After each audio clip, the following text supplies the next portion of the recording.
d'abord sur ces 6 aspects qui pourront vous intéresser. D'abord, évidemment, on parle du manuscrit.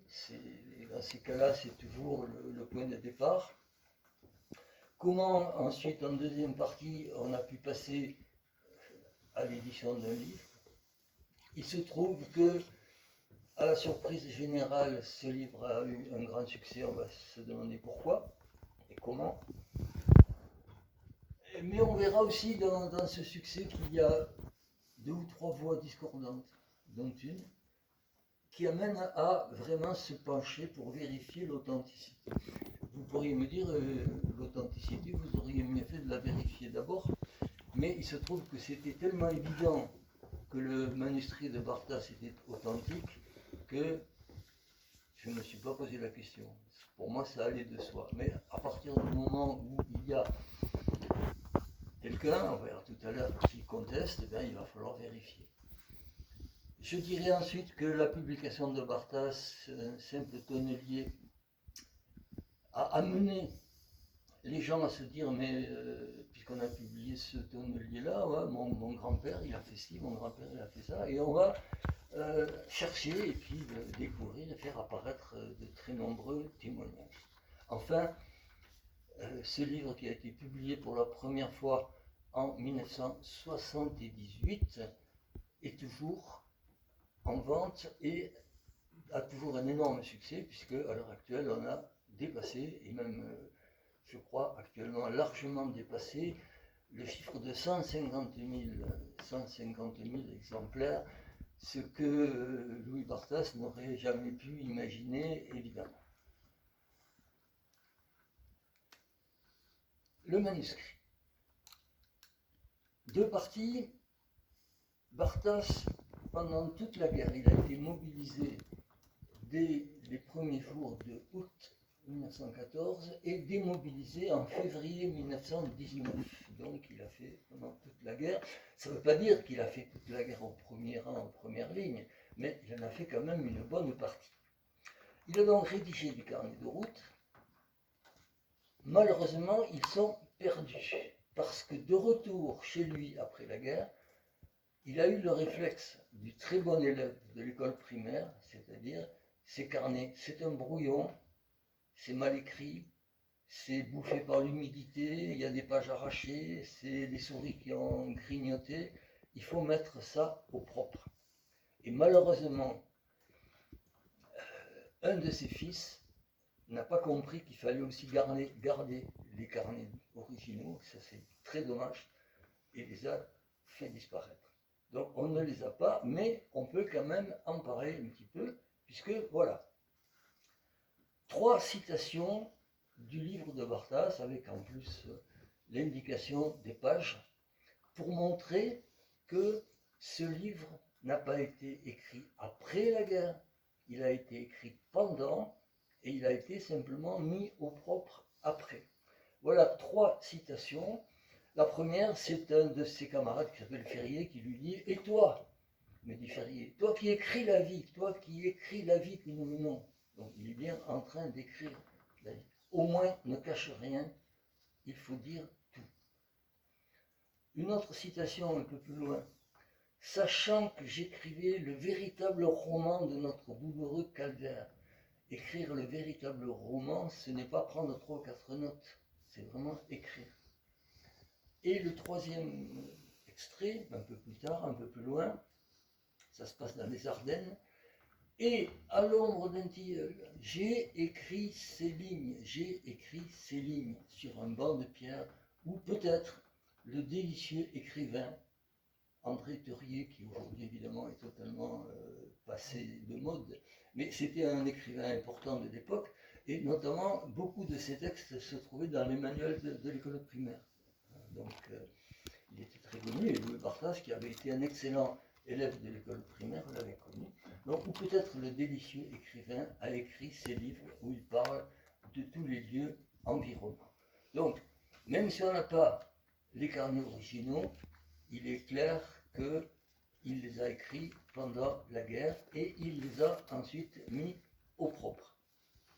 Je je ne sais pas quelle est votre propre expérience de l'école primaire, mais comme moi, quand j'étais à l'école primaire, c'était clair. Hein, il y avait le brouillon et il y avait le propre. Et on ne passait au propre que lorsque le brouillon était impeccable et on le mettait au propre.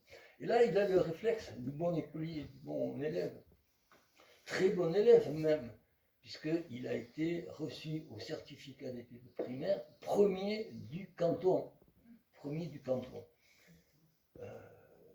Orthographe parfaite, emploi de l'imparfait du subjonctif aussi bien que M. Sarkozy, ce qui est même peut-être mieux que M. Sarkozy. Vous avez entendu parler de ce M. Sarkozy? Non, c'est vieux ça.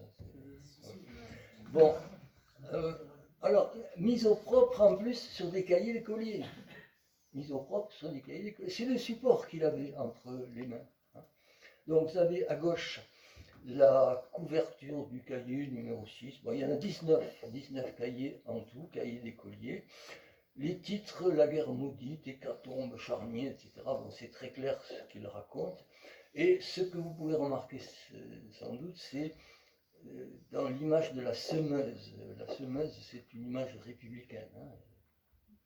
D'ailleurs, la semeuse porte le bonnet phrygien de la République, et derrière elle, il y a un soleil qui se lève, et sur lequel Louis Barthas a écrit le mot Pax. Donc son rêve, son ambition, c'est d'arriver à ce que cette guerre horrible se termine par l'arrivée de la paix.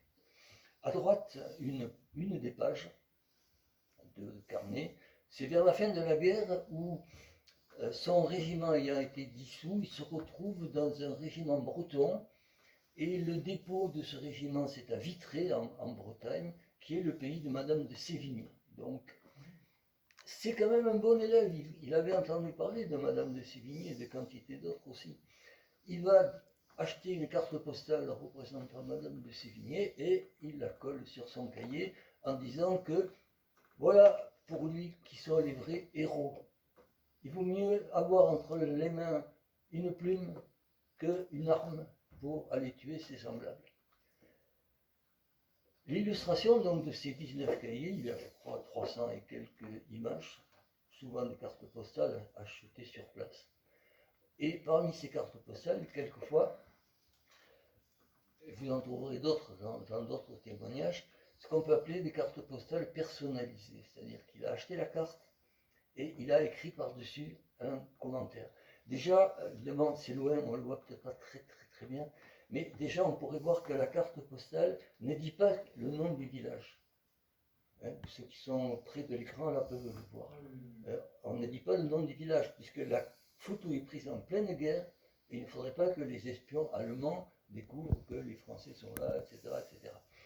Et c'est Barthas qui a rajouté, et écrit à la main le nom du village. Et il a écrit également que pourquoi il y avait tous ces arbres devant le clocher de l'église, c'était pour le camoufler, pour que les Allemands ne découvrent pas. Vous voyez d'ailleurs que dans la rue du village, les personnes qui sont là ne sont pas des civils, mais tout le monde, ce sont des militaires. Alors il y a d'autres cartes personnalisées aussi, mais enfin, ce n'est pas le moment d'en parler ici.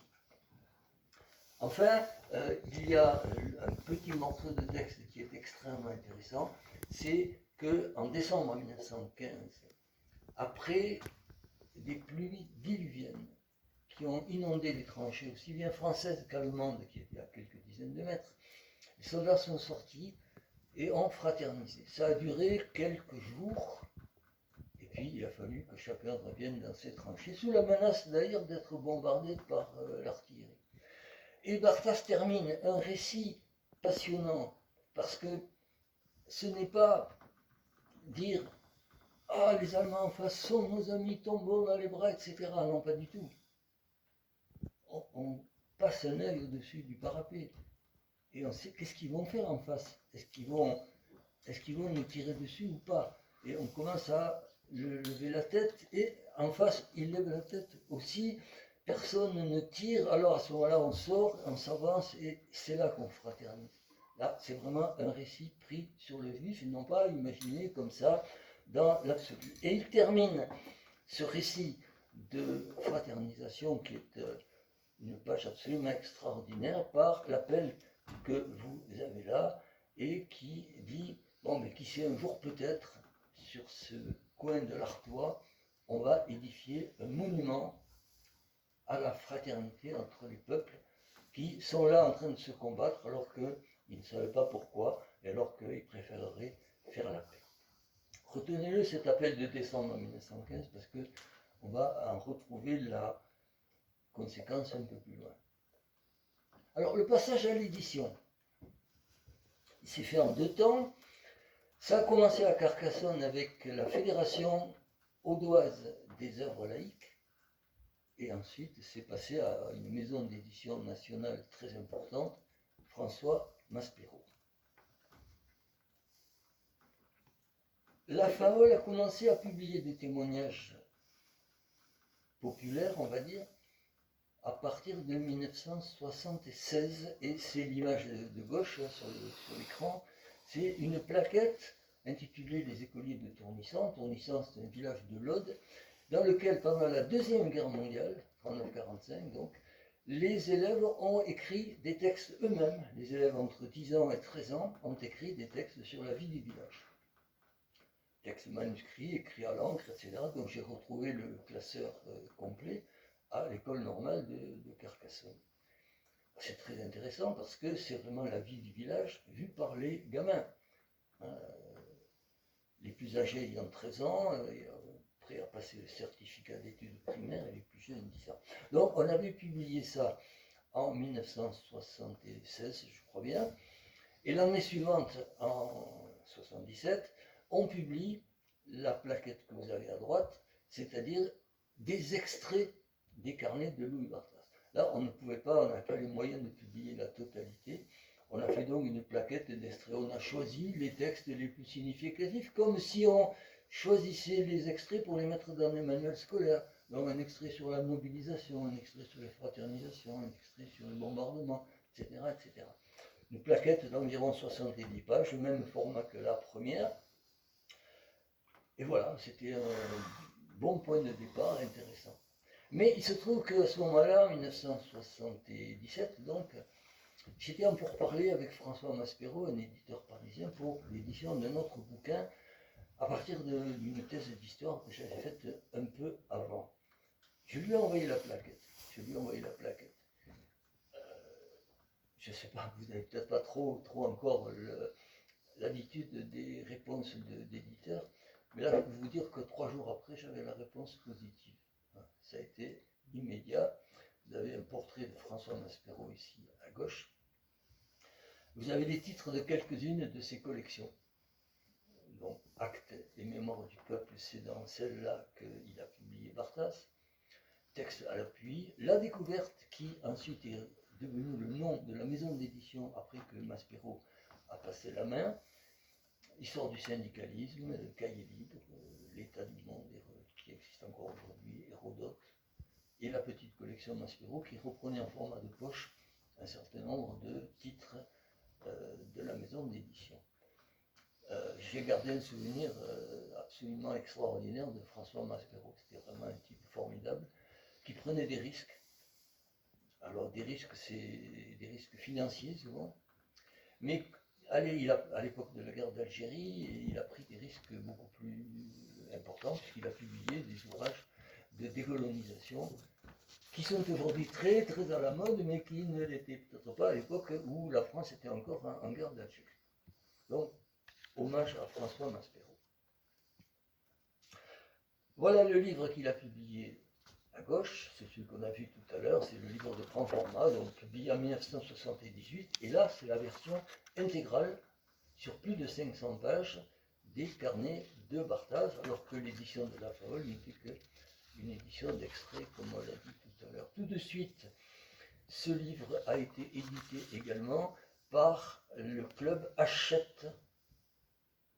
Donc Hachette est aussi notre maison d'édition qui avait un club de livres et qui en a acheté, qui a acheté les droits en tout cas, pour publier 4000 exemplaires, alors que dans la version grand format de Maspero, il a tiré aussi à 4000, c'est des chiffres assez importants. Aujourd'hui, on a, sur ce genre de livre-là, on n'arrive pas tout à fait à 4000. Il a tiré 4000 juste avant le 11 novembre 1978.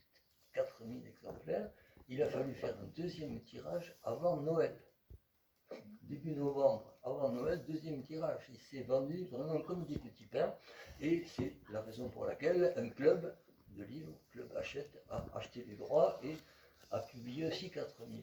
Entre les deux formules-là, 25 000 d'un côté au total et 4000 de l'autre, on a donc presque 30 000 exemplaires, 29 000 exemplaires. Alors, le succès immédiat, bon, il est très clair. Ça a marché tout de suite, alors que c'était pas tout à fait attendu.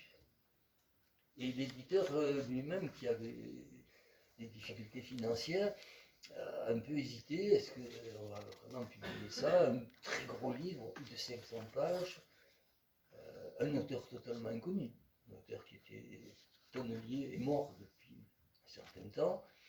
La guerre de 14-18 à l'époque était très écrasée par la Deuxième Guerre mondiale, elle n'en parlait pas beaucoup et c'était pas un thème à la mode. Eh bien ça a marché, et ça a marché pourquoi? Grâce à la presse, aux manuels scolaires qui ont publié des extraits, et puis aux lecteurs également. Le bouche à oreille, ça compte beaucoup. Alors la presse, bon, pas une revue de presse complète, mais vous voyez les titres, les appréciations de différents journaux, véritable mine d'or, document exceptionnel, très grand livre, etc., etc. Et même Le Monde, parce que Le Monde, ils sont assez prudents, hein, donc ils ont attendu que le succès soit vraiment évident pour enfin publier quelque chose, mais ils ont publié aussi quelque chose. Donc la presse. Les manuels scolaires. Là j'ai un exemple, c'est la collection Hatier de 3e en 1980, qui a accordé une double page. Là vous n'avez qu'une des pages, il y avait également la page de droite qui était consacrée à Louis Barthas, avec le portrait, avec des extraits des passages, du carnet, avec des photos, etc. Et donc il n'y a pas que Hatier, il y a beaucoup d'autres manuels scolaires qui ont publié comme ça des extraits. Et puis les lecteurs. Alors j'en donne deux. Un très célèbre, François Mitterrand. Vous avez aussi entendu parler de François Mitterrand, même s'il est encore plus ancien que Sarkozy. Ah, les carnets de Louis Barthas, ce livre a une haute valeur historique, mais il est aussi une grandeur littéraire. Il a très très bien vu, Mitterrand, les deux aspects. L'aspect de document historique et l'aspect de l'œuvre d'un style absolument remarquable. Le deuxième exemple, il est aussi très amusant, c'est une jeune collégienne belge, il y a le timbre de sa lettre, il y a son adresse, etc., qui nous écrit pour en savoir davantage sur Louis Barthas. Elle vient de lire le bouquin, et elle veut en savoir davantage parce qu'elle est en train d'écrire son autobiographie. C'est le terme exact de la...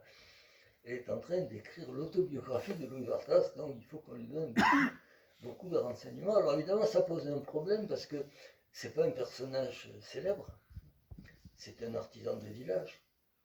Et on a eu quelques échos avec ses enfants et petits-enfants qui ont pu donner quelques témoignages, quelques documents également présents dans les archives de l'Aude ou autres, mais on n'a pas beaucoup de choses à dire. Ce qui est quand même amusant, c'est de voir comment les gens se sont passionnés pour ce Barthas. Alors, parmi les lecteurs également, j'avais opposé un fantassin de 14-18 qui s'appelait Auguste Bastide, qui, étant encore vivant lorsque le livre est publié, m'a écrit ceci: Celle des tranchées, et d'ailleurs toute la guerre. Donc il est content du livre, il l'a lu, etc. Et il termine en disant qu'il a pleuré à plusieurs reprises en le lisant, tellement ce livre est authentique et vrai, et tellement beau, et tellement vrai.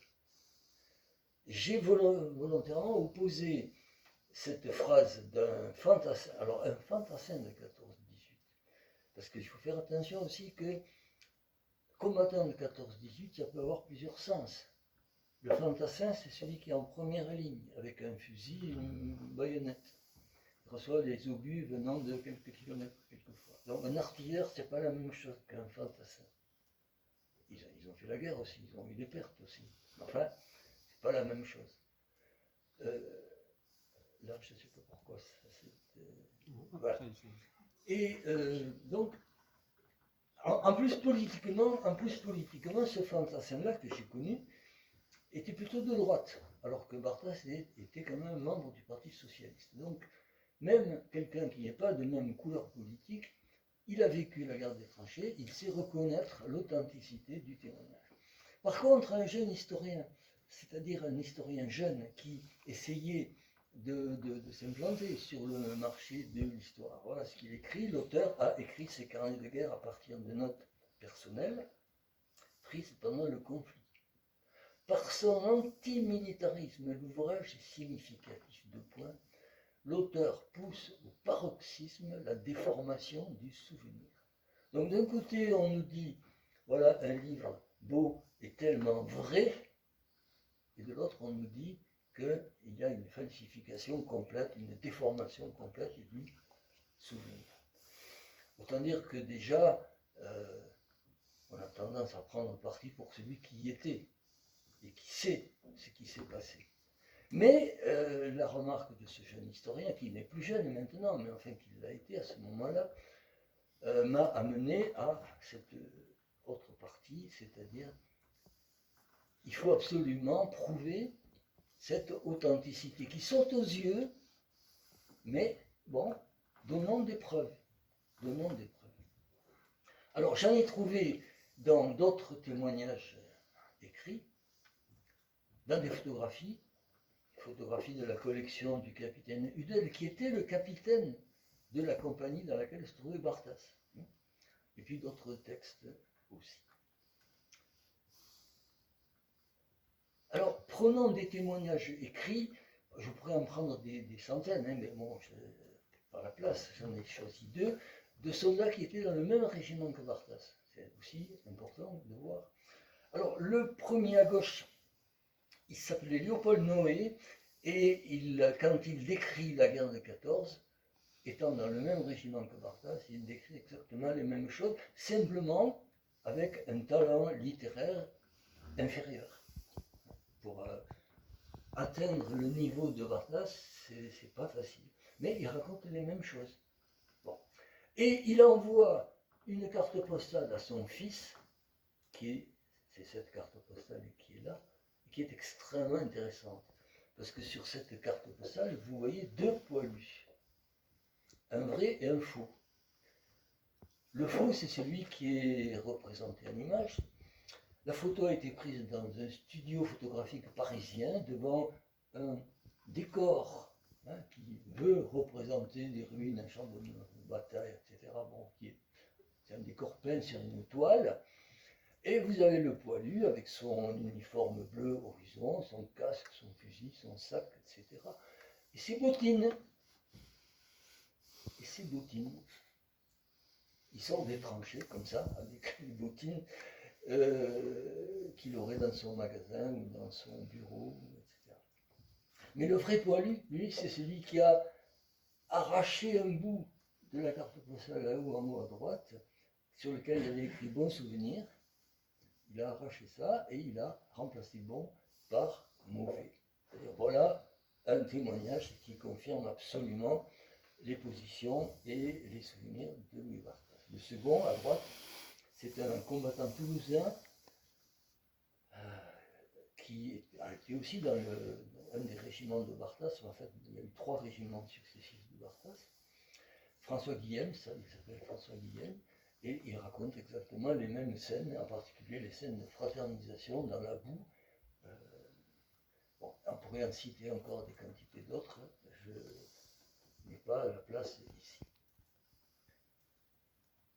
Il se trouve que Louis Barthas parle très souvent de son capitaine, le capitaine de la compagnie, qui s'appelait Léon Hudel.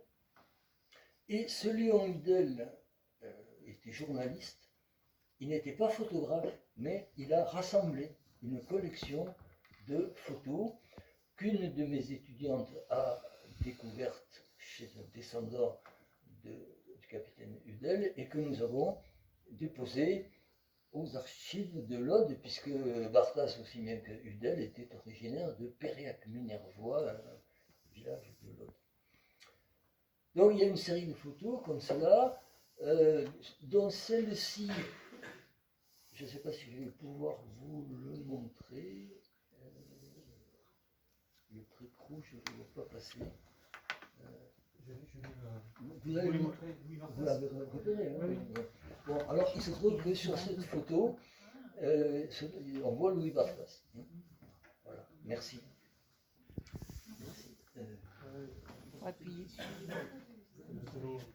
Et les personnages qui sont au premier rang, les 4, 5 ou 6 personnages qui sont au premier rang sont parfaitement identifiés et Louis Barthas nous parle aussi fréquemment. Il y a 2 sergents, il y a un sous-lieutenant, il y a un simple soldat, celui qui a la veste un peu entrouverte sur un plastron blanc, qui est un ami de Barthas et qui s'arrange toujours pour être au premier rang, alors que Barthas lui préfère être au fond, il n'est pas du tout porté sur la photographie. Enfin, ces photos, mais surtout alors celle-ci, représentent exactement des scènes que Louis Barthas a décrites. On est dans un lieu dit la cuvette, parce que c'est un peu en creux, et on peut être à l'abri des tirs tendus de fusil, pas des obus, hein, parce que les obus peuvent arriver en ce qu'on appellerait un cloche. Hein. Mais on est à l'abri des tirs de fusil, et Louis Barthas nous dit, dans ce lieu, la cuvette, on faisait des parties de football. Bon, vous allez me dire, c'est pas du football, ça, c'est du rugby. Mais bon, les connaisseurs savent que. À l'époque, on faisait football pour les 2 sports. Et que le rugby fait partie de tous les footballs qui peuvent exister. Il y a le football australien, il y a le football américain, il y a le football association, qui est celui qu'on appelle le football aujourd'hui, et le rugby aussi. En Languedoc, le dimanche, dans les villages, on disait on va au football. Et on allait voir le match de rugby en réalité. Donc ça, c'est pas une faute, bien sûr c'est la réalité. À 100 mètres des premières lignes, nous dit Barthas. Et quand on voit la photo de la collection du capitaine Hudel, le capitaine Hudel, d'ailleurs, c'est celui qui tient le ballon au milieu de la photo, il nous dit photo prise à 100 mètres des premières lignes. Bon, voilà encore un exemple qui authentifie parfaitement le témoignage de Barthas. Et puis vous avez une série d'autres textes. Alors au départ, en 1978, Barthas totalement inconnu. Maintenant que son livre est publié, on commence à le connaître un peu. Et il y a des historiens qui, par le plus grand des hasards, font des recherches sur autre chose et découvrent dans des archives publiques des lettres de Louis Barthas. Alors il y a des lettres qui protestent contre la mauvaise qualité du pain. Il y a des lettres qui demandent des marraines de guerre pour les jeunes combattants qui sont orphelins, qui n'ont pas de famille, etc. Et il y a publié dans ce livre, Nous crions grâce, lettres de pacifistes aux députés socialistes Brison qui avaient refusé les crédits de guerre. Il y a une lettre signée de Louis Barthas, alors que très souvent, elles ne sont pas signées à cause de la peur de la censure, évidemment. Là, il y a une lettre qui réclame, ou qui demande en tout cas, à M. Brison de lui envoyer des prospectus pacifistes. Donc, que Barthas était pacifiste, on en a là aussi une preuve directe. Donc, voilà. Et puis, il se trouve que on a un moment où ces deux combattants, le combattant languedocien français et le combattant alsacien allemand, se sont trouvés absolument face à face. Alors ça n'a pas duré très très longtemps. C'était en décembre 1914, du côté de Vermelles, dans le Pas-de-Calais. Et le texte de Barthas dit comment ils ont traversé le village et se sont installés au-delà du village, avec à 800 mètres les tranchées allemandes. Et Dominique Richard raconte aussi comment Devant le village de Vermelles, il y a les Français qui sont aussi à 800 mètres. Alors ce Dominique Richert, retenez-le, puisque on va tout à l'heure en reparler de plus près. Vous avez la couverture du livre de Richert en allemand, car Richert ne parlait pas français, il parlait alsacien et il écrivait ce qu'on lui avait écrit, ce qu'on lui avait appris à l'école, c'est-à-dire qu'il écrivait l'allemand. Et vous avez la carte de publicité de la maison d'édition de Dominique Richert, qui est présentée entre guillemets comme le Louis Barthas allemand. Je passerai rapidement là-dessus sur la question, le fait que Louis Barthas, quand il a été publié, a représenté un déclic pour la recherche d'autres témoignages. Alors un simple tableau sur deux bouquins, l'un dont Alexandre a parlé tout à l'heure, le livre Témoins de Jean Norton Cru en 1929, 250 témoins, ou 252, mais enfin bon, j'arrondis, 250 témoins. On a leur profession et on s'aperçoit que intellectuels et classes dirigeantes représentaient 78% du corpus, étudiants 22%. Or, quand on sait que les étudiants à cette époque-là allaient devenir à leur tour des membres des classes dirigeantes ou intellectuelles, vous avez 100% du total. Quand on a publié en 2013, juste avant le centenaire était déjà là, le livre collectif 500 témoins, les intellectuels, les classes dirigeantes sont toujours très nombreux, évidemment, 42%, étudiants 8%, mais surtout, voilà, le déclic provoqué par Louis Barthas, on a maintenant la possibilité d'avoir la moitié du corpus, 50%, la moitié du corpus sont des paysans, des artisans, des ouvriers, des petits commerçants, des petits instituteurs, etc. Enfin, je termine avec le fait qu'en 2024, après donc de très nombreuses années, le livre de Barthas est considéré comme un long seller. Alors cette expression, vous la connaissez sans doute, puisque vous êtes déjà un peu dans la préparation au métier. C'est un livre donc qui ne s'est pas vendu à 10 millions d'exemplaires à la sortie, mais qui reste là et qui est toujours publié. Je vous ai dit, au total, on a actuellement dépassé 150 000. À gauche, vous avez la première, c'est encore la deuxième édition de poche. En tout, il y aura eu trois éditions de poche. C'est la deuxième, celle du centenaire, celle qu'on a sortie spécialement pour le centenaire. Vous avez à droite la version dessinée, on va dire, graphique, des carnets de guerre de Louis Barthas, qui est publié aussi il y a quelques années. Alors tout ça s'est épuisé. Hein. Il n'y a que celui qui était en couverture à la une de mes images qui est disponible. Tout ça s'est épuisé. Première publication en langue étrangère, curieusement, on aurait pu dire ça va être en allemand ou en anglais, non, c'est en néerlandais. Alors là, ce qui est intéressant, c'est de dire pourquoi. Eh bien, tout simplement, c'est un éditeur d'Amsterdam qui était francophone, qui a lu les carnets de Louis Barthas et qui a eu un tel coup de cœur qu'il a dit il faut absolument que je publie ce livre. Il a publié. Aujourd'hui, ils en sont à 6 éditions successives en néerlandais, alors que les Pays-Bas ont été neutres pendant la Première Guerre mondiale. Hein. Donc, ça montre quand même qu'un livre de cette qualité a pu être traduit dans cette langue. L'autre, à droite, c'est en anglais, publié par une maison d'édition américaine, mais pour le monde anglo-saxon en général.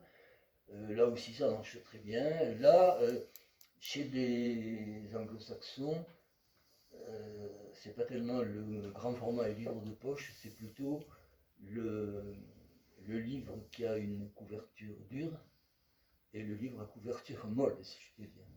Et, donc là, et puis encore, ils ont aussi la version en e-book, c'est-à-dire en livre électronique. Bon, en espagnol, alors là également, Espagne neutre pendant la Première Guerre mondiale, mais l'éditeur de Madrid, Páginas de Espuma, a lui aussi a voulu publier un livre pendant le centenaire de la guerre de 14, même si l'Espagne était restée neutre. Il s'est adressé à un de ses auteurs argentins francophones, Eduardo Berti, et Berti lui a dit il faut traduire le Barthes, et donc publier le Barthes en espagnol. Et puis vous avez la couverture du livre collectif auquel Alexandre et moi nous avons participé, ainsi que beaucoup d'autres étudiants ou enseignants de l'université de Toulouse-Mirail, 500 témoins de la Grande Guerre. Vous remarquerez la couverture, vous remarquerez le trait de dessin de Tardy, qui a représenté Barthes en train de rédiger son carnet. Et je lui ai dit, est-ce que vous ne pourriez pas me mettre aussi un rat qui le regarde? Et il a dessiné un rat qui le regarde. Et ceci gratuitement. Hein, gratuitement. Bon. On peut dire ce qu'on veut de Tardy. Quand on lui propose de la Légion d'honneur, il se roule par terre d'horreur. Mais quand on lui demande gentiment de faire une couverture pour ce livre-là, il l'a fait totalement gratuitement. Et puis voilà la réponse à l'appel de Barthes. Qui sait, peut-être un monument un jour, un monument de fraternisation. Eh bien oui, exactement 100 ans plus tard, en décembre 1915, ce monument a été construit et inauguré par encore un autre président, celui-là, François Hollande. Bon, ça fait beaucoup de présidents qui se sont succédés, mais je pense que Barthes le méritait très bien. Voilà, très sommairement, parce qu'on pourrait évidemment dire bien davantage, voilà présenter un peu l'histoire de ce livre, Les grandes guerres de Louis Barthes de Métier. Merci de m'avoir écouté avec attention.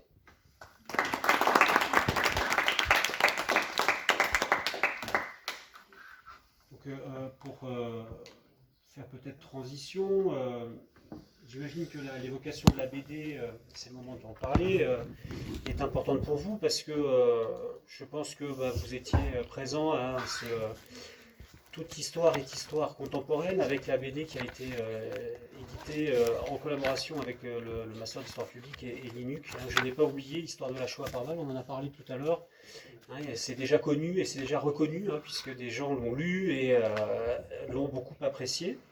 Et puis peut-être dire aussi, revenir sur cette anecdote de Tardy.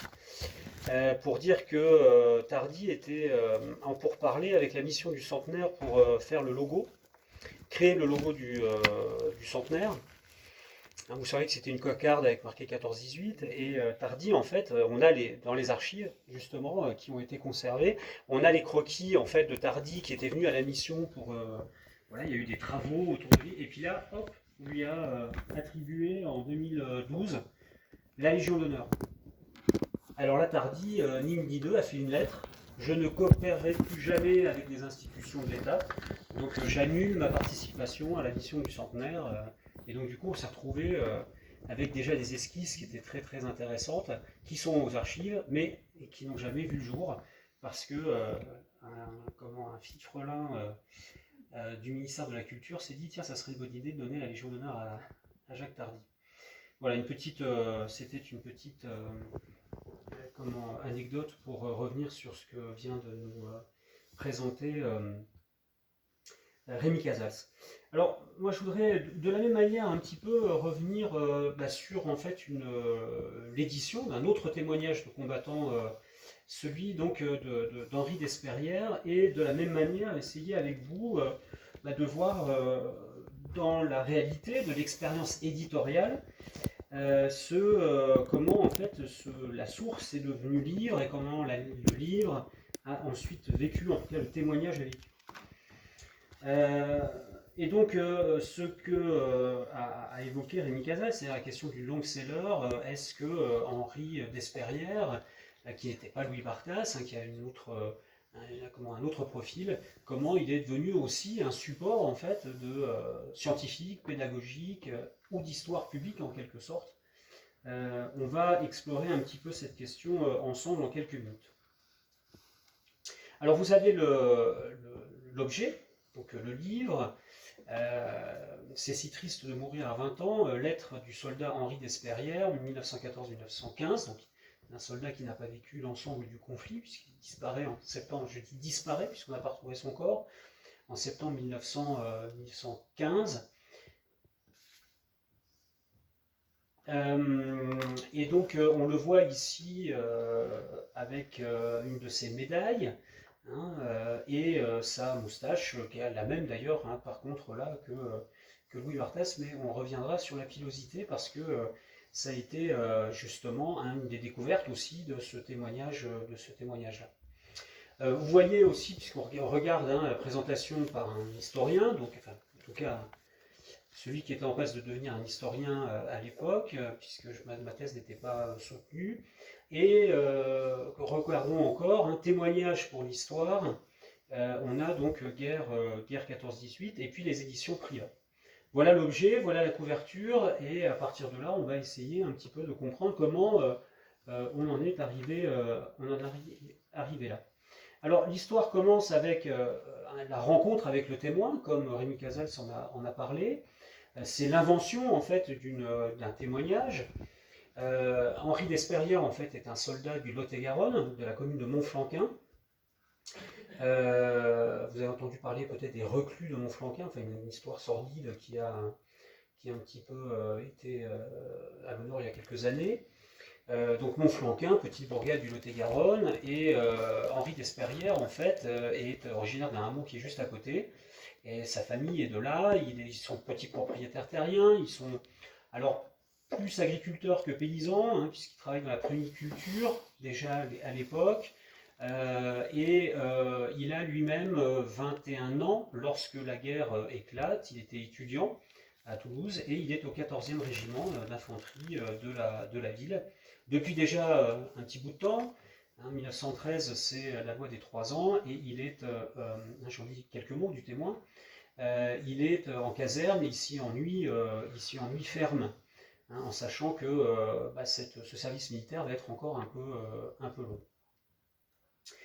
Et voilà un petit peu le profil d'Henri Despérières, que l'on découvre en fait grâce à une revue qui s'appelle Sous les Arcades, qui publie régulièrement, et encore aujourd'hui, à Montflanquin, vous savez, ces associations, sociétés un petit peu culturelles, archéologiques, anciennes.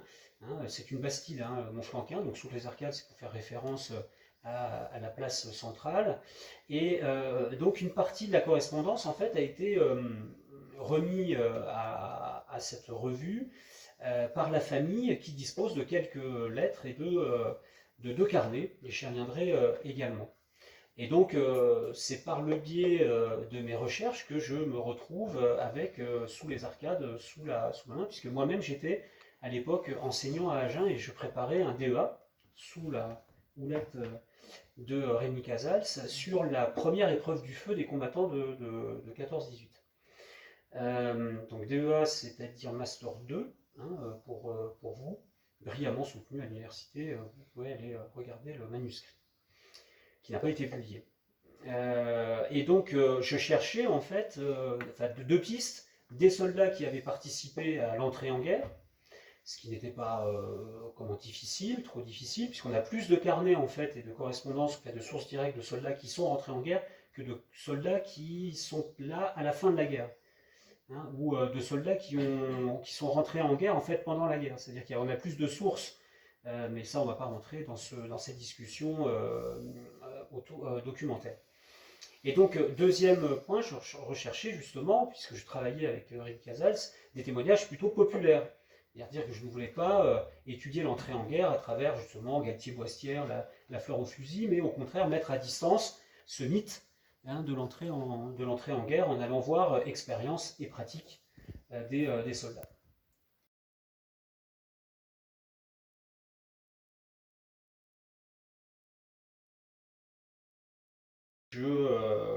À l'époque, je travaille sur ces témoignages populaires et dans le cadre du CRI de 14-18 qui est en train de se structurer et qui tente, face au jeune historien qui a été cité tout à l'heure, puisqu'on ne va pas dire son nom, justement de montrer quelles sont les pratiques et les expériences, quelle est la vérité de la guerre par rapport à ce qu'il annonce avec sa collègue comme la dictature du témoignage. Et donc, je trouve aussi dans le Lot-et-Garonne d'autres pistes, d'autres correspondances, notamment une correspondance, je me souviens de la peine d'Agenais, où j'ai entre les mains la correspondance en fait d'un poilu qui avait déjà une petite fille et qui lui écrit des cartes postales très colorées, patriotiques, de celles que l'on a vues tout à l'heure. Celle qui me remet en fait cette correspondance, il reste une trentaine, quarantaine de cartes postales, et la petite fille de 4 ans, qui à l'époque a un certain âge. Et donc c'est celle qui recevait en fait ces cartes postales qui me les remet. Et on aurait pu se dire que cette série de cartes postales étaient des cartes postales patriotiques et que donc le poilu était patriotique. Bah, faux complètement, parce que si on lit en fait sa correspondance, très courte, il dit qu'il envoie les cartes postales parce qu'elles sont très colorées, ça fera plaisir à sa fille. Vous voyez, entre la théorie historienne et la pratique de la lecture de la source. Et donc j'ai fait un article dans la revue de la Jeunesse justement là-dessus, hein, pour reciter ces revues importantes. Donc ce corpus de 40 cartes était utilisable, voilà, l'usage était intéressant pour le DEA, mais pas pour une publication par exemple. Hein, vous voyez, donc pour qu'il y ait publication d'un témoignage, il faut qu'il y ait, et Rémi Casals en a parlé, un certain volume, une certaine unité, pour qu'il puisse y avoir mise en valeur, notamment par des maisons d'édition. Donc la revue Sous les Arcades, c'est la MJC en fait de la Bastide de Montflanquin, qui va éditer ceci en 2002. Donc j'ai ça en main et je me dis, waouh, ça a l'air vraiment, enfin les lettres d'Esperlière sont très belles, sont très bien écrites, il n'y a pas de faute d'orthographe. En plus, on a une série, c'est-à-dire qu'on peut voir l'évolution en fait de l'état d'esprit du soldat entre juillet 1914, puisqu'il écrit des lettres, on a des lettres avant la déclaration de guerre, puisqu'il était à la caserne et qu'il écrivait à ses parents. Et au mois d'août et jusqu'au mois de septembre 1915. Et donc je réussis à rentrer en contact avec la famille. Donc la famille Règne, qui me dévoile alors la même année, c'est pas 19 cahiers, mais 2 carnets de couverture rouge, cuir, vraiment qui ont dû coûter cher en 1914, puisque en fait le père d'Henri d'Esperlière a noté, recopié toutes les lettres, 190 lettres et cartes postales, que leur fils avait envoyées lors de son expérience au front. Hein, enfin, à partir de juillet, il a eu la bonne idée de la recopier à partir de juillet. Donc à l'époque, sur ces 190 lettres, j'ai pu avoir en main peut-être une vingtaine, une trentaine d'entre elles. Les autres avaient disparu à cause des transmissions, à cause des incendies, etc. Et donc, ce qui est formidable, c'est que avec ces 2 carnets ont été recopiées les lettres. Évidemment, comme l'a dit Rémi Casals, le premier réflexe de l'historien, c'est de comparer les originaux, c'est-à-dire les lettres qui ont été reçues, en tout cas les quelques-unes, avec le carnet dans lequel ont été recopiées. C'est identique, pas du tout les quelques fautes d'orthographe ont été même laissées, conservées, et le texte ne diffère pas.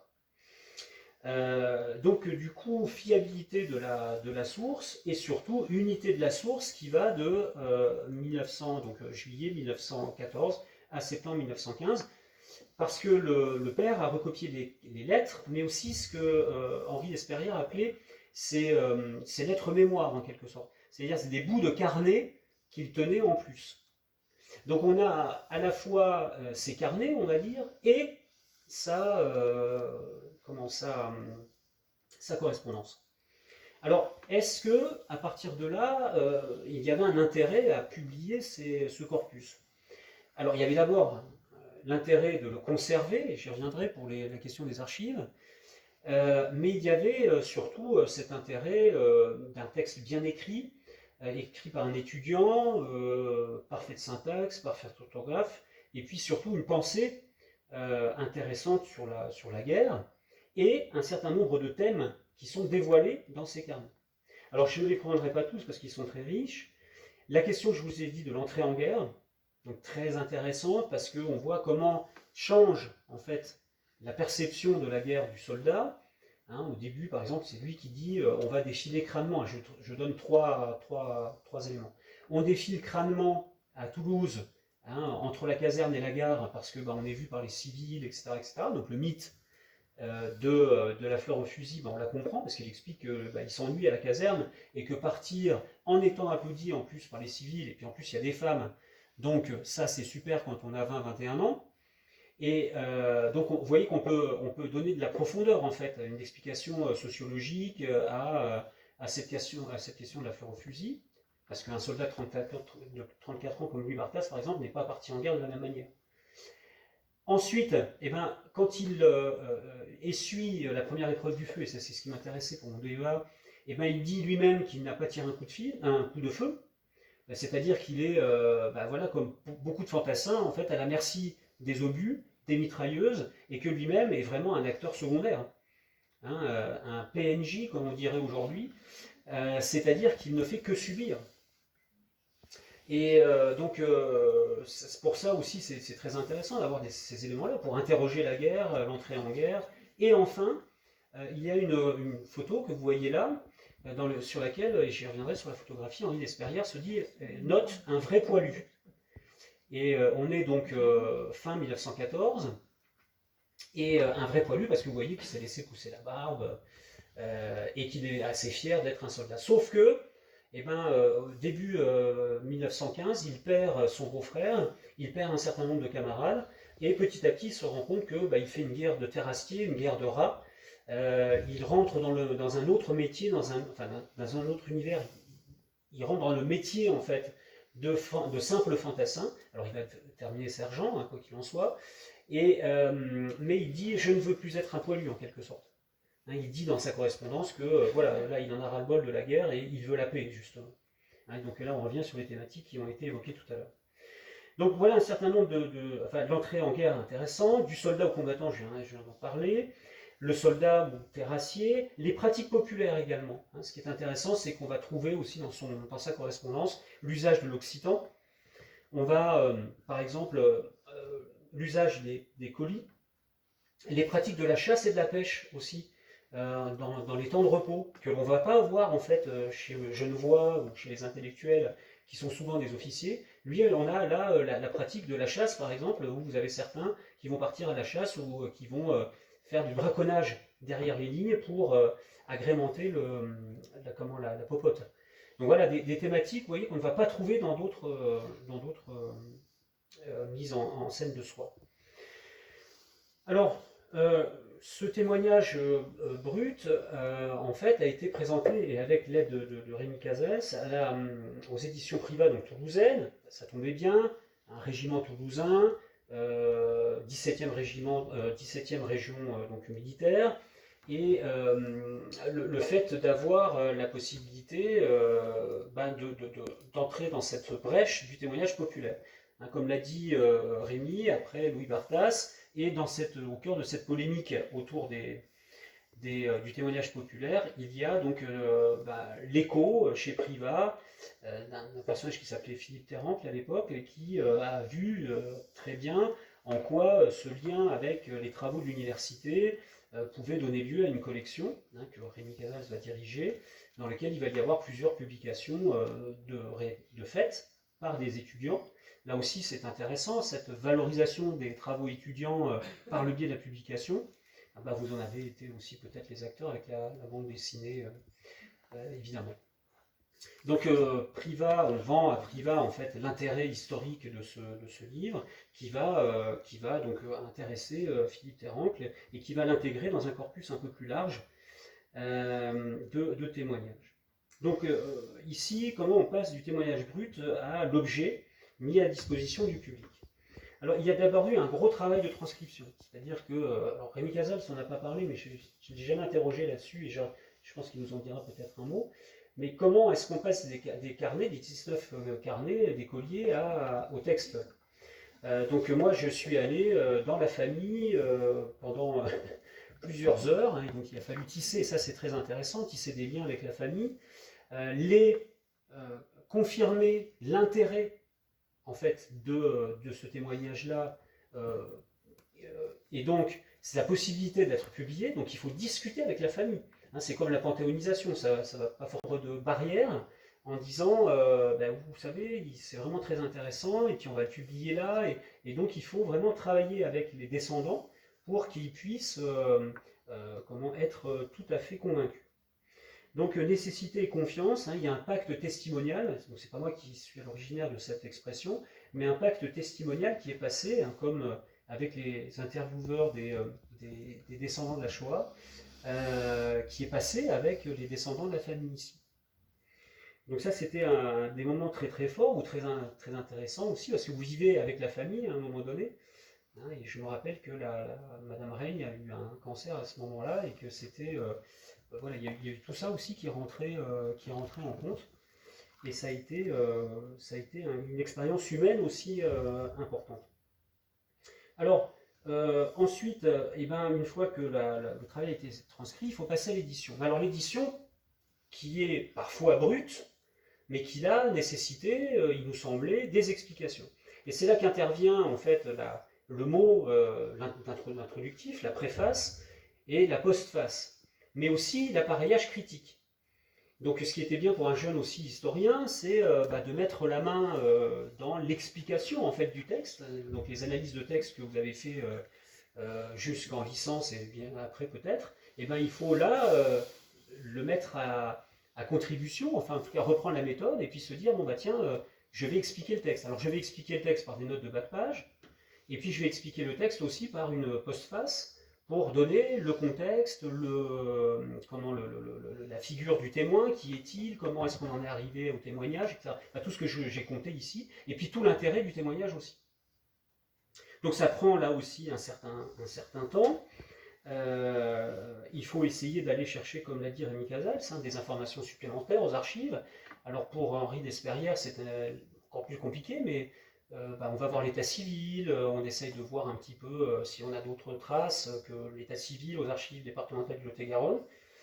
Et donc on se renseigne aussi sur la guerre. Et ce qui est intéressant, c'est que même en se disant, tiens, je commence à être un spécialiste de la Première Guerre mondiale, et vous faites face à du vocabulaire, par exemple, du vocabulaire technique, que vous comprenez absolument pas. Alors là, par exemple, pour reprendre quelqu'un qui a un autre témoignage chez Viguier dans la même collection, où là c'est un chirurgien qui est dans les tranchées. Ce qui est super intéressant, c'est que ce texte supplémentaire, ces notes de bas de page, etc., ça vous oblige à aller intellectuellement rencontrer d'autres univers. Pardon ? Viguier, V-I, alors je ne sais plus si j'ai mis son... Ouais, Viguier, V-I-G-U-E-R.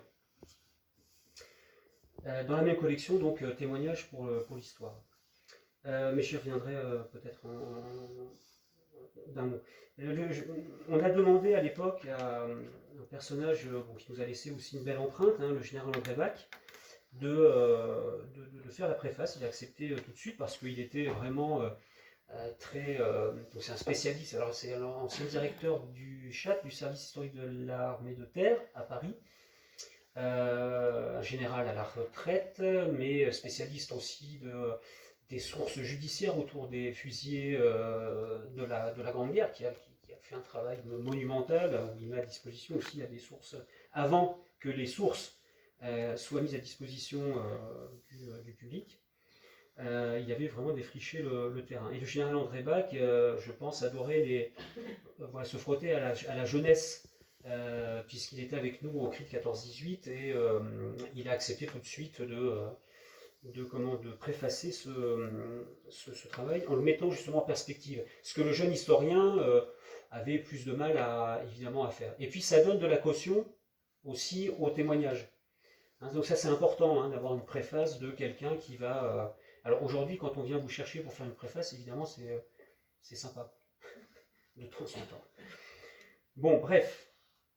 Donc André Bach accepte, et puis le livre sort dans cette collection, donc avec d'autres témoignages intéressants, populaires aussi, et un petit peu originaux, comme Arnaud Pomiro, donc c'est un autre étudiant, Fabrice Papola de l'université, qui va prendre en charge ce témoignage d'un soldat qui était dans l'armée d'Orient.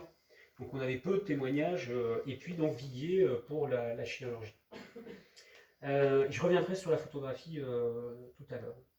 Voilà un petit peu la genèse, quelques mots là-dessus, et je voudrais terminer sur comme l'a fait un peu Rémi Casals, et on ne s'est pas concerté pour ça, la postérité du témoignage d'Henri d'Esperrières.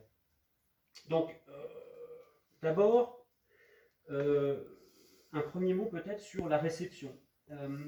Parce que un livre, il faut, pour la maison d'édition, mais pour aussi l'auteur, pour aussi le témoignage et la famille, il faut le faire vivre. C'est-à-dire si vous éditez un livre qui reste dans les rayons des archives ou des bibliothèques, c'est pas forcément ce que vous souhaitez, puisque l'idée c'est de mettre à disposition du public. Donc ça a été le rôle de l'auteur, mais c'est aussi le rôle de l'éditeur. Alors la première des choses, c'est que on a sollicité le conseil départemental du Lot-et-Garonne pour le financement du livre, et on a pu faire une présentation de l'ouvrage dans les locaux du conseil départemental. Donc ça c'est intéressant pour vous à entendre, d'aller voir aussi les collectivités locales, peut-être intéressant.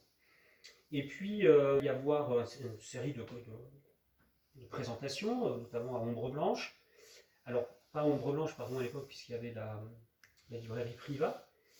Je ne sais pas si elle existe encore, la librairie Priva. Oui, elle existe encore. Bon. Donc la librairie Priva, donc il y a présentation du livre, quelques conférences pour faire vivre l'ouvrage. Et puis vous avez des comptes rendus, c'est important. Des comptes rendus donc d'ouvrages qui sont faits dans les Annales du Midi, par exemple. Mais alors moi il n'y a pas eu Le Monde qui s'est précipité sur Henri d'Esperrières, mais il y a eu la Dépêche du Midi, ce qui est déjà quand la Dépêche du Midi était encore lisible. Et puis sur après les comptes rendus, il y a aussi avec les comptes rendus, il y a le compte rendu dans les revues de population éclairée. Je pense à la PHG, par exemple, l'Association des professeurs d'histoire-géographie, et c'est important, parce qu'on l'a vu pour les manuels scolaires, c'est important que les professeurs s'emparent de ce genre de témoignages qui sont publiés. Donc il y a eu un compte-rendu dans la revue Historien et Géographe, et ça a permis aussi à Henri d'Esperrières de dépasser les lecteurs. Alors on n'est pas à 150 000 exemplaires, au départ c'était... je pense que c'était 2000 exemplaires et il s'en est vendu peut-être 1000-1500 exemplaires d'Henri d'Esperrières. Je crois que vous pouvez encore l'acquérir. Les usages ensuite sont des usages aussi scientifiques parce que le témoignage d'Henri d'Esperrières finalement va venir gonfler, compléter, enrichir des séries en fait de témoignages, comme a fait tout à l'heure Rémi Casals la comparaison entre Louis Barthas et d'autres poilus. On va pouvoir intégrer Henri d'Esperrières dans le corpus des témoins populaires, étudiants, jeunes conscrits qui vont à la guerre. Et donc il va être utilisé dans un certain nombre de publications et de thèses, dans la thèse évidemment, également donc dans des ouvrages plus généraux de synthèse. Rémi Casals et André Loès par exemple, 14-18, Vivre et mourir dans les tranchées. Vous vérifiez d'ailleurs en général, historien, quand un livre sort, si Henri d'Esperrières a été utilisé ou pas. Alors j'avais été par exemple un petit peu heurté par le dernier livre de Frédéric Rousseau sur le patriotisme, dans lequel il n'y avait pas et la thèse et Henri d'Esperrières par exemple. Donc vous regardez un petit peu ça, dans d'autres synthèses donc, et puis il est venu enrichir les 500 témoins de la Grande Guerre dont Rémi Casals a parlé, et qui est quand même voilà l'après, le deuxième volume de Jean Norton Cru, et qui dévoile des témoignages populaires. Donc on a l'impression d'avoir fait œuvre d'historien en ayant élargi un certain nombre de problématiques, si je reviens au début de mon exposé, et en les ayant données au public de cette manière. Alors il y a d'autres éléments importants, il me semble, à noter, c'est que Henri d'Esperrières va être utilisé dans le cadre des archives départementales du Lot-et-Garonne, ici en septembre 2014, donc au moment où j'ai passé la main, par des collègues donc, enseignants. Alors je ne crois pas qu'il ait été utilisé encore dans des manuels scolaires, bien que je n'ai pas regardé dans les détails.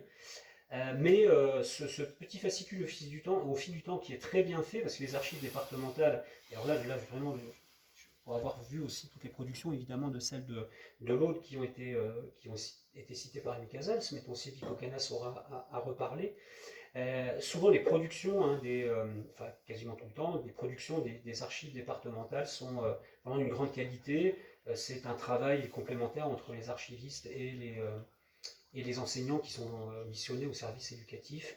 Et donc là, vous avez Henri Desperrières, une partie de sa correspondance qui est utilisée. Et puis, le centenaire a fait qu'on m'a contacté pour différents projets éditoriaux, et notamment ce carré classique pour le collège, des lettres de Poilu. Alors, plus intéressante, il me semble, que les lettres de Poilu de Guénaud, qui ont été publiées en 1998, si ma mémoire est bonne, parce que là, il y a un appareillage, il y a tout un travail pédagogique qui est fait autour comme du reste au fil du temps. Et donc il y a plusieurs lettres, 5 lettres qui dessinent un parcours et une expérience dans la guerre justement, et que l'on utilise encore, figurez-vous, dans certains lycées, comme le lycée de la Borde-de-Basse à Castres.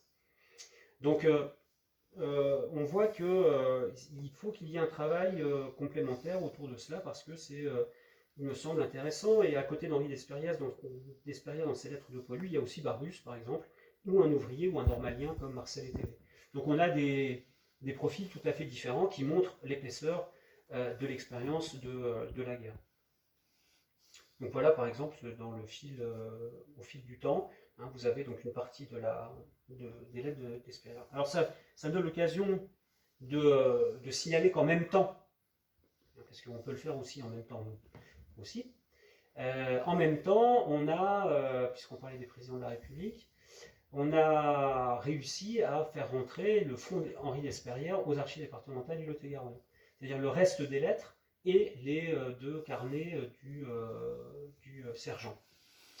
Donc ça, c'est intéressant aussi, parce que ça montre que l'historien, en faisant ce travail-là, fait œuvre aussi de collecteur et de conservateur, bien que ce ne soit pas évidemment son métier, il n'en est pas le spécialiste. Alors, je terminerai par une sorte de coup de théâtre. On est en 2009. Je fais une conférence autour du 11 novembre à Cancon, à côté de Pays de la Noisette, à côté de Montflanquin, et je vois arriver monsieur et madame Reigne, qui viennent me voir et qui me disent Monsieur Lafont, moi je suis très heureux de les voir. Et figurez-vous que Henri Desperrières, dans sa correspondance, parle beaucoup de photographie. Il avait un West Pocket, et puis il demande dans ses lettres est-ce que vous pouvez m'envoyer du matériel photographique, j'ai fait des photographies là, tiens, j'ai photographié là. Et puis avec les 2 carnets, rien, pas de photographie. On dit ah mince, pas de photographie. Et pour la préparation de ma thèse, grâce en fait aux discussions que j'avais eues avec Nicolas Offenstadt, je m'étais dit que la photographie était une source extrêmement riche, et j'avais été à la BDIC à l'époque, la contemporaine, où il y avait des fonds photographiques absolument privés, absolument intéressants, qui n'avaient pas forcément été encore utilisés. Et ils viennent avec une petite boîte dans laquelle il y a 50 photos. Et donc ils avaient réussi à retrouver les photographies d'Henri Desperrières. Donc on a enrichi le corpus photographique, parce qu'ils pensaient les avoir égarés. Et ces photographies sont fabuleuses, on l'a vu avec le Poilu. Hein. Il y en a beaucoup d'autres où ça permet de faire vivre le témoignage d'une part, mais surtout d'en mesurer la véracité, puisque on a les photographies qui sont citées en fait dans sa correspondance. Donc là aussi, hein, la question de la véracité du témoignage, elle est vraiment tout à fait prouvée. Et du coup, ce corpus photographique a donné lieu à un article qui a été publié dans les Annales du Midi, hein, et qui m'a servi cette étude à nourrir un certain nombre d'articles et de ma thèse sur la question de la photographie en guerre. Et donc, on peut dire que dans ce mouvement, cité là aussi aux éditions Privat, hein, le travail de Rémi Casals sur un autre Poilu, Raoul Berthollet, un lieutenant et photographe, image de l'arrière-front, et qui, voilà, c'est cette idée de la photographie va irriguer un certain nombre de publications à la fin des années 2010, début 2004, enfin 2010, donc fin 2000, début de 2010, et on peut dire que la photographie est maintenant non plus illustrative, mais est devenue une source bien circonscrite et de plus en plus étudiée de 14-18. Mais je pense qu'il y a encore des fonds photographiques à publier qui sont extrêmement riches, notamment à la contemporaine. Et donc, toujours aux éditions Privat, puis là la boucle est bouclée, l'élargissement de ce travail a permis aussi de rencontrer Colin Miège, qui était donc bien quelques années après, qui était donc sous-préfet de Castres, là aussi par l'entremise du découvreur Rémi Casals, et de travailler sur un corpus fantastique. Colin Miège, c'est le Désiré Sic. Son aïeux, c'est 1500 plaques de verre, c'est des lettres de son expérience au front, de son expérience au Maroc, c'est des lettres à sa femme, des lettres à la famille, et que Colin Miège, aujourd'hui, continue en fait à explorer, à publier, à retranscrire. Il en est peut-être au 5e ou 6e livre, avec là aussi la dépose du texte aux archives départementales des Alpes de Haute-Provence, si ma mémoire est bonne. Donc un fonds incroyable, mais qui, vous voyez, qui vit, qui n'est pas seulement aux archives, qui est aussi mis à la disposition avec un appareillage historien en direction du public. Donc je terminerai ceci en disant que cette quête en fait du témoignage, notamment du témoignage populaire qui dort encore dans les familles, parce que les familles n'ont pas forcément conscience de la valeur des vieux papiers, comme ils disent, parce que c'est comme ça souvent qu'ils nous les présentent. J'ai eu l'occasion, vous voyez, là ça retisse les liens toujours entre les archives, l'archiviste et l'historien. J'ai eu l'occasion il y a quelques semaines d'intervenir aux archives départementales du Tarn, à Albi, et une personne d'un certain âge est venue me voir en me disant mais moi j'ai une malle pleine de lettres et puis il me donne des éléments extrêmement utiles sur les cartes d'état-major, sur la manière dont elles étaient faites, sur le fait qu'il avait les cartes d'état-major en même temps que les lettres, etc. Donc j'ai hâte d'aller voir ce corpus-là, parce que peut-être qu'il donnera lieu à une nouvelle édition, d'une part, et puis à un versement de fonds aux archives, d'autre part. Voilà, merci.